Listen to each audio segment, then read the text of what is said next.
اچھا غامدی صاحب یہ فرمائیے کہ جو قرآن مجید میں شراب اور جوئے کے بارے میں جو بیان کیا گیا ہے وہ اس میں بڑی سختی ہے، اس میں بڑی ناگواری ہے اللہ کی طرف سے، وہ ناگواری سلیوری یا غلامی کے بارے میں نہیں ہے، اس کی کیا وجہ ہے؟ یہ ہر چیز کے بارے میں ہے جن کو اللہ تعالیٰ نے غلط قرار دیا ہے۔ چنانچہ دیکھیے کہ سلیوری یا غلامی اس وقت موجود تھی تو اللہ تعالیٰ نے کتنی جذباتی اپیل کی ہے۔ آپ سورہ بلد قرآن مجید کی بڑی چھوٹی سی سورہ ہے، کئی جگہوں پر یہ ذکر ہے، لیکن اس میں جو طریقہ اختیار کیا گیا ہے وہ یہ ہے کہ ایک گھاٹی ہے جس پر تمہیں چڑھنا ہے۔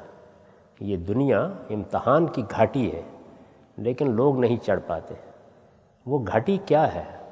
تو اس کا جواب دیا گیا ہے کہ وہ گھاٹی یہ ہے کہ تم غلاموں کو آزاد کراؤ، گردنیں چھڑاؤ۔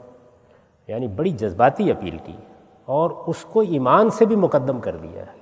جو پہلی اسلامی کتابیں تھیں ان میں بھی غلامی کے خاتمے کی کوئی انڈیکیشنز ہیں یا اس کو برا جانا گیا ہے؟ ایسا ہی ہے، دیکھیے تورات کو اگر آپ پڑھیں تو اس میں یہ بتایا گیا ہے کہ اگر کوئی شخص کہیں سے غلام لے آتا ہے، بنی اسرائیل کو تعلیم دی گئی ہے اور وہ 6 سال اس کی خدمت کر دیتا ہے تو اس کے بعد وہ پابند ہے کہ اس کو آزاد کر دے، اور جب آزاد کرے تو اپنے گھر کے دروازے پر کھڑا ہو جائے اور اس سے کہے کہ جو یہاں سے لینا ہے لے لو۔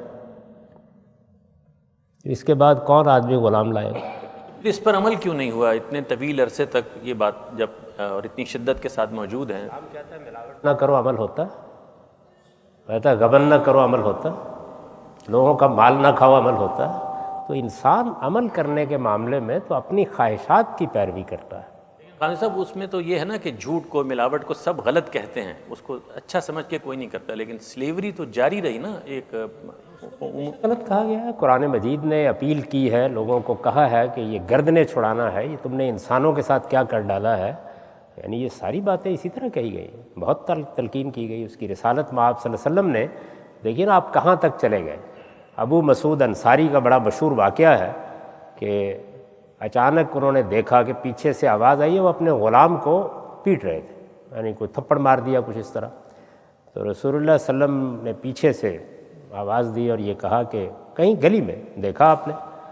تو آپ نے کہا کہ ابو مسعود جتنی طاقت تمہیں اس پر حاصل ہے خدا کو تم پر اس سے زیادہ طاقت حاصل ہے۔ تو وہ فوراً پلٹے اور انہوں نے کہا میں نے ان کو آزاد کر دیا۔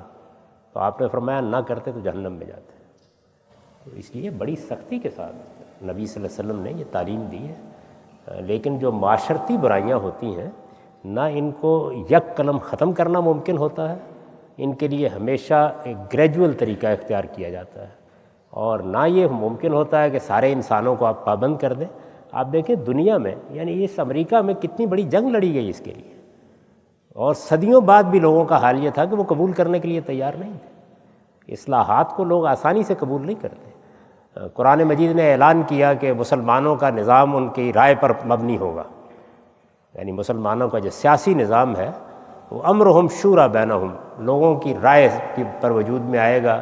مسلمانوں کے ہاں کسی طبقے کو، کسی گروہ کو، بندوق کو اقتدار حاصل نہیں ہوگا، لوگوں کی رائے پر مبنی ہوگا۔ کس نے مانا؟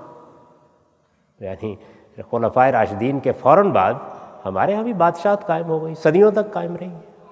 آج بھی اسلام کے مرکز میں بادشاہت ہی قائم، کون ماننے کے لیے تیار؟ تو بتایا ہی جا سکتا ہے۔